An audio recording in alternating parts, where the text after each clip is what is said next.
Give me okay. 3, 2, 1. And welcome back to Queen's Court Conversation. And you know what? I love the after party because now we are relaxed now. We don't have our prosecco, we got wine, we got juice, we had food. We feeling good right now. So now you're gonna get the real truth, okay? And I'm really happy because I've been on a year now. I've traveled about 17 states. I had a great summer. I really had a great year. And I really appreciate all of the people who have come on my show to give their candid conversation in a non-judgment zone. That's what Queen Court Conversation is about. It's about having conversation. It's about enjoying each other and networking through business and relationships. And what happens is when you do that, it gives everyone an opportunity to be who they really are, because that's what it's all about. It's about being the best version of who you are. There's always someone out there in the world who is hearing your voice, and it makes them feel like they're not the only one. So today we are talking about relationships. We're talking about marriage. We're talking about what it takes to have a relationship. We're talking about what's going on in the Black community and how we differ from other communities. And these are topics that we really don't have any answers, but if we talk together, sometimes networking together, it gives us something to grab onto, little nuggets that really help.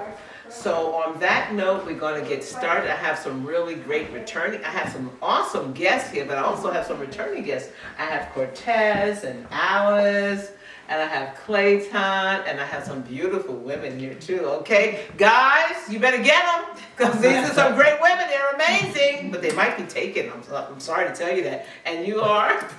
I am Jillian. Wait, what? Stop. Hold on. What were we supposed to be saying? We introduced ourselves again.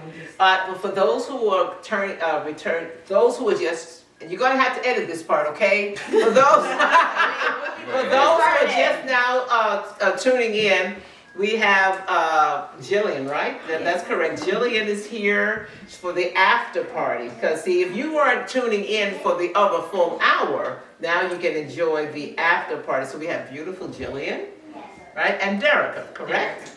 Yes, and we have also my nephew, my handsome nephew. I'm so proud that he allowed me, I won't say allowed because I'm his family. Don't you allow me nothing, okay?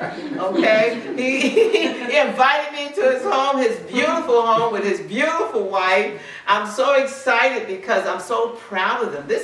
They are an example of what we as African Americans, as even young people, it doesn't even matter if you're African American. The fact is they work hard, they have 2 beautiful children, they have a beautiful home, and they're showing you through compromise, through love, and being intentional that marriage and relationships can work in the 21st century. It's so hard right now. Am I right? Is it hard?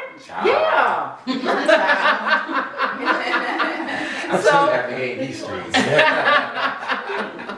So Joshua, tell me, how are you managing all this? Being a father now, you got a little boy now, my nephew, he is so handsome. And you know what, of course I'm biased, everyone. And a beautiful daughter, Bree, which I'm so crazy about. Go ahead, tell me about it. So the way I manage it, I live for my children, and every day I wake up, no matter how I feel, I know that I have to be the best version of myself so that I can make a good impression on the job, continue to not only be a great employee, but leave a lasting impression with the people around me, so that I can secure my employment, but also open up other opportunities and make sure that the future of my children, their legacy, is secure in everything that I do. So it's hard, all right? It's hard being an adult. It's hard being married. It's hard having to commute. Everything is hard, right? So, but perspective is key. I had my grandfather, James Clayton. This was a man that worked 2 and 3 jobs. He never complained. He had a lot of things on his shoulder. Yes. He didn't even have a high school education, but he was able to overcome all those things. He ended up, as an adult, going to college. And he actually raised me, and he was like my father. I almost felt like his only son. So for me, I always think about the people that did it before me, and the sacrifices that they had to make to for their children to be successful and to have the type of household, the home I wanted growing up. See, being a parent now, I think everyone's goal should be to provide and give your kids everything you didn't have, and then some. I agree. Take pride in it, yeah. Yes, absolutely. Jay-Z, and I'm just gonna bring this up because it's pertinent to what I'm about to say right now. He said, it took me 26 years to find my path. My only job is to cut the time in half. For a lot of my life has been learning from mistakes I made up through my 20s. And then saying, man, if somebody would have just told me this or that, I wouldn't have wasted these years trying to figure it out. Figuring out what's best, and then finally getting to these places where had I been given the game, had I been given the appropriate direction, I could have been doing all these other things much younger. It wasn't that I wasn't receptive, it was just I had to figure a lot of things out for myself.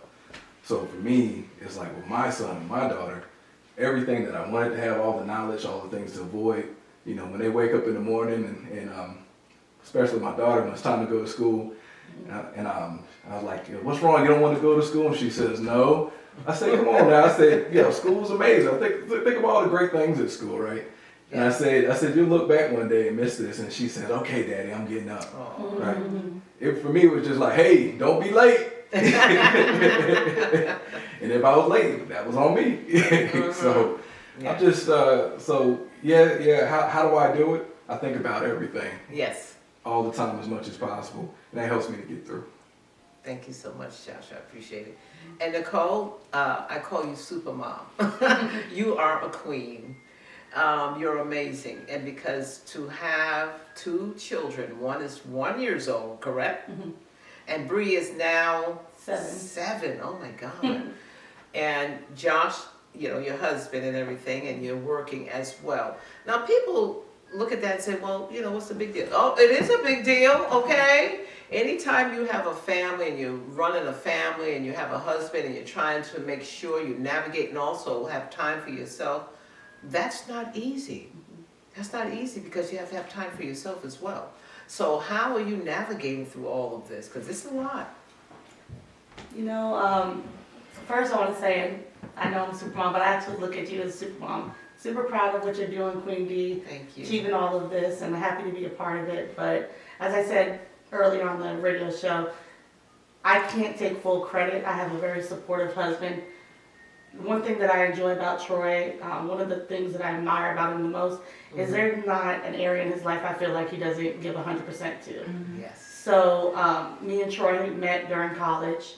We built together, and I cannot say that I would be where I am today in my career without Troy's guidance. So, going back to being a super mom, I don't even think of it as that. I'm just doing the best I can, but I appreciate the compliment. But I do try to focus on what's most important.